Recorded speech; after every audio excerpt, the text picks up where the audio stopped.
Prezados alunos, sejam bem-vindos a mais esse módulo aqui do Estatuto da Criança e do Adolescente. Agora nós vamos começar falando do tema das medidas pertinentes aos pais ou responsáveis, que conforme você está vendo aí, são os artigos 129 e 130 do ECA. Beleza? Vamos lá então, sem perder tempo. Por quê? Porque esse tema ele é de suma importância para a sua aprovação. Então vamos lá, galera. Vamos aqui, só para antes de iniciar aqui a leitura dos artigos, veja, é importante, daqui para frente, é de suma importância que nós tratemos, é por isso que os slides mudaram um pouco, porque até então só tinha os tópicos, né? Mas agora os slides estão abordando de forma específica a letra da lei. Por quê? Porque os temas que nós vamos analisar a partir de agora, entre eles, medidas pertinentes aos pais responsáveis, conselho tutelar, do acesso à justiça, quando cai esses temas, é importantíssimo, veja turma, a memorização da letra da lei. Então vamos lá comigo, acompanha aí, que eu tenho certeza que se você mantiver a sua força, o seu foco, não desistir nunca, essa aprovação está mais perto do que você imagina. Então vamos lá comigo. Vamos lá. Das medidas pertinentes aos pais ou responsáveis, artigos 129 e 130 do Estatuto da Criança e do Adolescente. Artigo 129.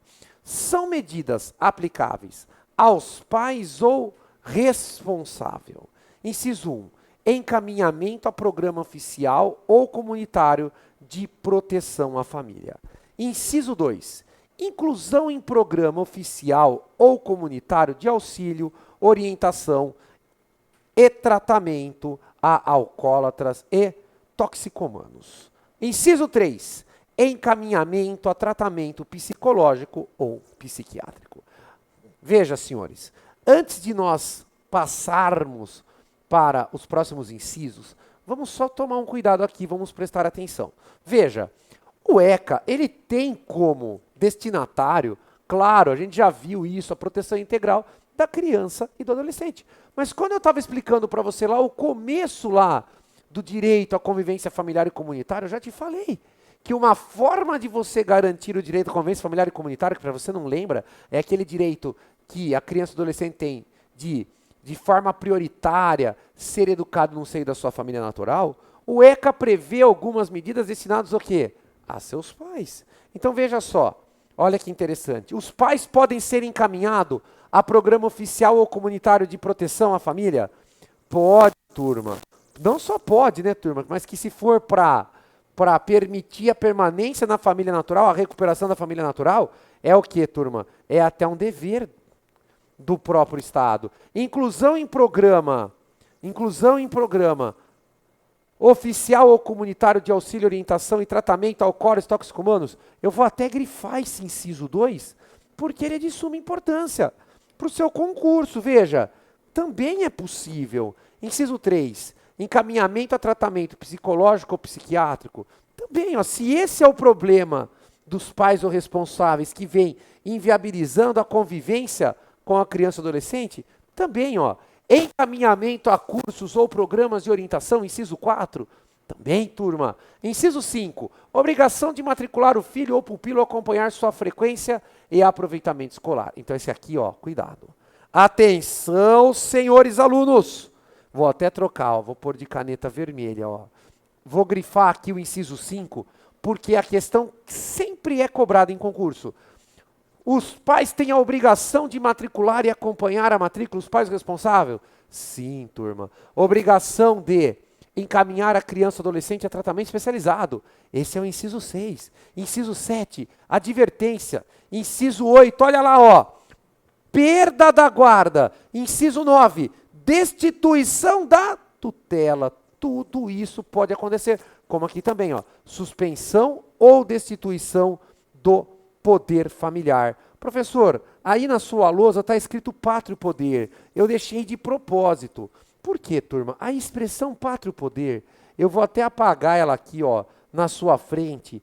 Deixei de propósito. Por que eu deixei de propósito a expressão pátrio poder?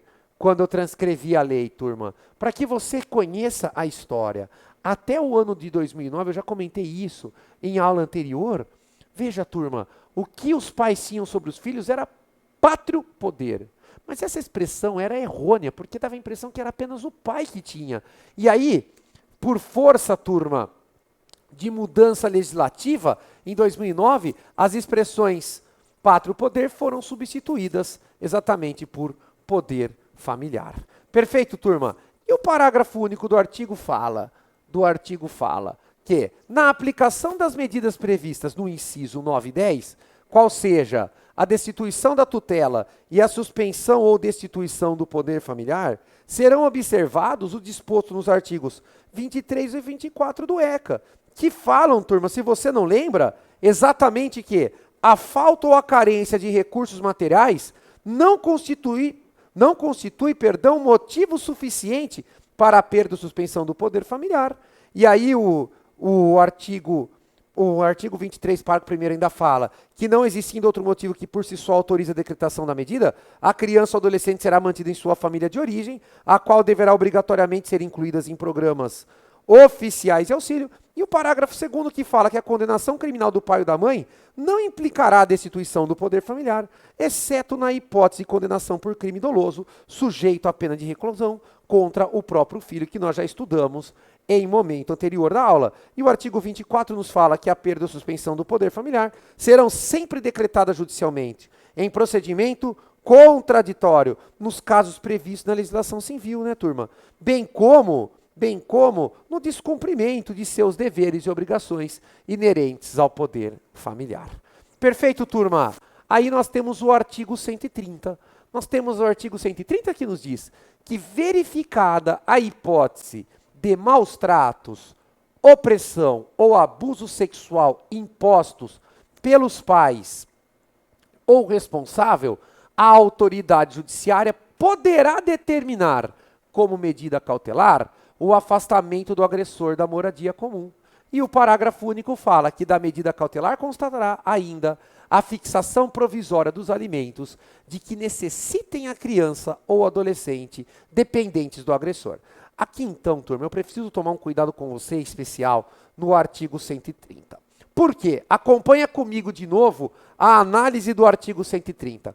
Ele fala assim, ó, verificada a hipótese, então vamos grifar, ó, de maus tratos, certo? De maus tratos, opressão ou abuso sexual impostos pelos pais ou responsável, o juiz poderá, aqui eu falo, turma, determinar, ó, poderá, não é deverá, tá? É poderá, como medida cautelar, certo? Afastar o agressor da moradia comum. E aí o parágrafo único ainda vem e fala, ó, da medida cautelar constará ainda claro, né, turma, a fixação provisória dos alimentos de que necessitem a criança ou adolescente dependentes do agressor. De novo, senhores, proteção integral. Além de afastar da moradia, o que o ECA fala? Que o juiz, se determinar o afastamento cautelar do agressor da residência comum, ainda vai fixar os alimentos de que necessitem as crianças e os adolescentes. Perfeito, turma? Beleza, é só isso então que você tem para saber das medidas destinadas aos pais ou responsáveis. E aí a gente entra no tópico 8 do nosso curso de Estatuto da Criança e do Adolescente, que é exatamente o Conselho Tutelar. Tema perigoso. Por quê? Cai com bastante frequência em concursos públicos. Então, de novo aqui, senhores, vamos analisar o início aí do tema do Conselho Tutelar. Eu espero já nesse bloco conseguir encerrar. Se não for possível, no próximo bloco a gente vai dar continuidade no Conselho Tutelar. Mas começo já nesse primeiro bloco do nosso módulo 3, do Estatuto da Criança e do Adolescente. Beleza, turma? Vamos lá. Vamos começar. O Conselho Tutelar, ele está regulamentado pelo ECA nos artigos 131 a 140 do Estatuto da Criança e do Adolescente. E é de suma importância analisar a letra da lei E aí você, de acordo com o material escrito aí que você está recebendo do nosso atual concurso, turma, você vai marcando aqueles pontos que são considerados de maior importância. Beleza, turma? Veja só. Artigo 131. O artigo 131, logo de cara, ele traz uma informação importantíssima para o seu sucesso. Ele fala assim: o Conselho Tutelar, olha lá, vamos grifar, é órgão permanente e autônomo. E vou até trocar a cor da caneta, porque muito importante, não jurisdicional. Então, olha só, o Conselho Tutelar é órgão permanente e autônomo e, atenção, galera, não jurisdicional. Encarregado pela sociedade de zelar pelo cumprimento dos direitos da criança e do adolescente, definidos nesta lei. Qual lei? A Lei 8.069 de 90, que é exatamente o Estatuto da Criança e do Adolescente. Então, olha só, turma, você tem que decorar que o Conselho Tutelar é órgão permanente e autônomo. Só que, além de ser permanente e autônomo, ele não é jurisdicional. Ele não, então, pertence ou está integrado ao Poder Judiciário. Ele é um órgão permanente? É. Autônomo? É. Mas não tem poder jurisdicional, que é aquele poder, dever, atividade, né, turma, que o Estado tem de substituir a vontade das partes e aplicar a lei ao caso concreto. Perfeito, turma? Vamos lá, então. Artigo 132 agora. Em cada município e em cada região administrativa do Distrito Federal, haverá, olha lá, então, haverá, não é poderá, ó, é haverá, é obrigação, no mínimo, um conselho tutelar como órgão integrante da administração pública local.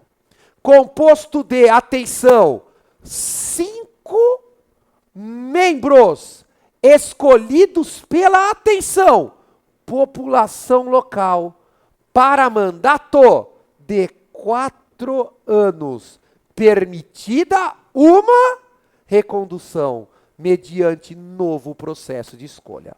Então, galera, vamos lá, ó, cuidado com isso, ó. O artigo 132, você tem que marcar aí, ó, importante. O artigo 132, talvez seja um dos artigos, se não é o mais cobrado, um dos mais cobrados. Então você viu que no 131, o Conselho Tutelar é um órgão autônomo, permanente, mas não jurisdicional. E no 132 você vê uma questão que é necessária que você faça o quê? Com o artigo 102. Que você memorize. Memorize que em cada município, então, olha lá, em cada cidade ou em cada região administrativa do Distrito Federal, haverá no mínimo não é no máximo, um conselho tutelar como órgão integrante da administração pública local, composto de 5 membros. Então, cada conselho tutelar tem 5 membros que são escolhidos pela população para mandato de 4 anos. Cuidado se você está com esse ECA desatualizado, hein? Até um tempo atrás eram apenas o quê? Um mandato de 3 anos. Agora aumentou para 4. Mediante, turma, um processo de escolha por quem? Pela população local. E é permitido ainda uma recondução, ou seja, uma reeleição mediante novo processo. Turma, novo processo eleitoral. Artigo 133, ele também é importante. Por quê? Porque ele nos traz os requisitos para ser conselheiro tutelar. Então, o artigo 133 fala, ó, para a candidatura a membro do Conselho Tutelar, serão exigidos os seguintes requisitos. Primeiro, reconhecida idoneidade moral. Primeiro requisito, portanto, reconhecida idoneidade moral. Segundo requisito, idade superior, atenção, ó, a 21 anos. Desculpa, turma, vou aqui apagar, fiz um risco. Não, não é para riscar, é para grifar. Professor, vamos lá, professor. Que é isso? É para marcar o texto, ó. 21 anos, cai bastante isso. Terceiro requisito, além da idoneidade moral e a idade superior a 21 anos, residir no município. Quarto requisito, turma, não tem. Para no terceiro, professor. Eu sei, é só para você ficar esperto aí na sua casa. Então, olha só, os requisitos para ser conselheiro tutelar, turma, é exatamente ter reconhecida idoneidade moral, idade superior a 21 anos e o terceiro e último requisito, residir no município. Residir no município, turma. Residir no município. Beleza? Vamos lá, turma. Professor, tem que decorar? Tem, galera. Se você quer passar, infelizmente, quanto mais texto de lei você memorizar, mais rápido será a sua aprovação. Vamos lá, turma. Artigo 134. O artigo 134 você tem que tomar cuidado, porque ele é um artigo que teve a redação alterada pela Lei 12.696 de 2012. Então, cuidado com ele, porque como ele é um artigo que é considerado recente, né, turma? Então, você tem que estar sempre de olho aí nas pegadinhas. Então, o artigo 134 fala assim pra gente, ó. Vamos lá aqui, ó. Lei municipal ou distrital disporá sobre o local, dia e horário de funcionamento do Conselho Tutelar, inclusive quanto à remuneração dos respectivos membros. Então, cuidado, ó. Quem vai dispor sobre a remuneração é uma lei municipal, o que significa que o local, dia e hora do funcionamento do conselho, inclusive a remuneração dos conselheiros, é o quê? Municipal, o que significa que cada município pode ter um valor de remuneração. Beleza? Mas, fora isso, o que é assegurado agora, senhores? Importante também decorar, é assegurado aos conselheiros tutelares. Olha só, turma. Eles têm cobertura previdenciária, eles têm férias anuais remuneradas, acrescidos de 1/3 do valor da remuneração mensal. Eles têm licença maternidade, licença paternidade, gratificação natalina e parágrafo único, turma, constará da Lei Orçamentária Municipal e do Distrito Federal previsão dos recursos necessários aos funcionamentos do Conselho Tutelar e à remuneração e formação continuada dos conselheiros titulares. Então, se você observar aqui, turma, olha só, os direitos dos conselheiros tutelares não são poucos não, ó. Eles têm cobertura previdenciária, eles têm férias remuneradas ainda acrescidas do 1/3 constitucional, eles têm licença maternidade, licença paternidade e ainda a gratificação natalina. Beleza? Tem que decorar, turma. Artigo 135. Então, vamos lá no artigo 135. O exercício efetivo da função de conselheiro, constituirá serviço público relevante e estabelecerá presunção de idoneidade moral. Turma, cuidado com o artigo 135. Por quê? Muitos alunos desprezam o artigo 135 porque acham que quando a lei fala que o exercício efetivo da função de conselheiro constituirá serviço público relevante e estabelecerá a presunção de idoneidade moral, não quer dizer nada, mas quer dizer muita coisa. Por que, professor, quer dizer muita coisa? Porque, veja só, turma, veja, alguns concursos exigem como requisito de posse no cargo, turma, exatamente a idoneidade moral. E olha só, o exercício da função do conselheiro constituirá serviço público relevante e ainda vai estabelecer uma presunção do quê? De idoneidade moral. Isso é importante, portanto, turma, principalmente para você concurseiro.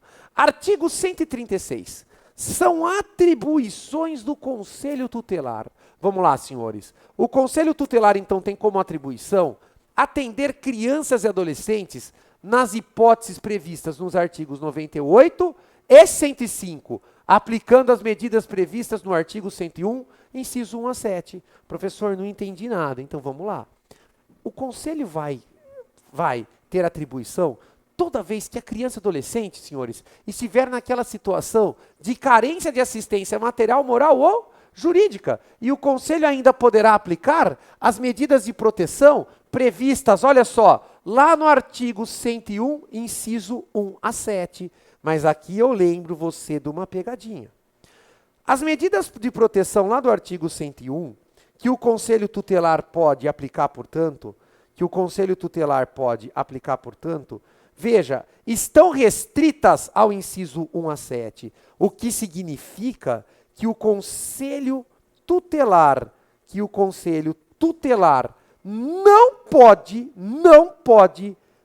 pode incluir em programa de acolhimento familiar e também não pode colocar em família substituta. Então, não pode colocar em programa de acolhimento familiar, muito menos colocar em família substituta. Por favor, turma, faz essa ressalva aí.